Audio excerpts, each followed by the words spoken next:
I'm figuring it out, and it can be explained in 2 pictures. I'm going to start with the first one, and this is me when I was a baby.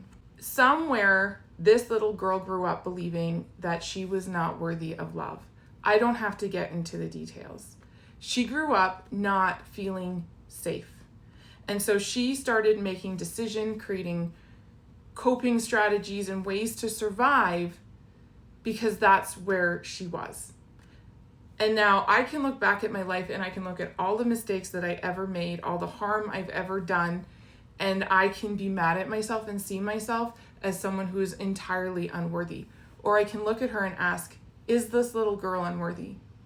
Because this little girl is me. Did this little girl deserve to feel unloved? Did this little girl deserve to feel unsafe?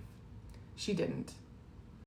Now it's my job to protect her, to nurture her, to give her the support that I didn't get when I was this big. And then in the second photo, the thing that I have carried with me as the thing that I am most mad about with myself. That for a long time I couldn't see how I could be worthy of anything if I had had a baby at 16 and gave him up for adoption. I was worth nothing. I was a horrible person, according to many people in my life, for doing that. And looking back, that was the best decision I could have made for both of us, because this little girl is this little girl. She's still not safe, and she's still not being loved the way she deserved to be loved.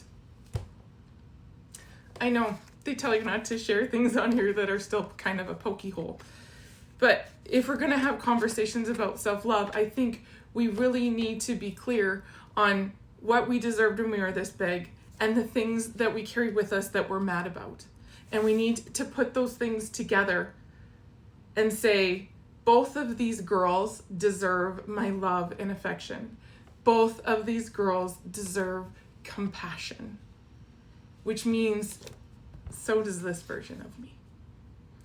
And so when I struggle in that, pulling out these pictures and reminding myself this girl is worthy of love, and so is this one. This girl will always do the best she could, and so did this one. And every mistake I ever made was me doing the best that I could. And I deserve my own compassion. I deserve my own self-acceptance, because I am still human. I am still going to make mistakes. And I let other people I love make mistakes. So I need to let myself make them too. I hope that's a little bit helpful. The journey hasn't been easy, but it's been rewarding.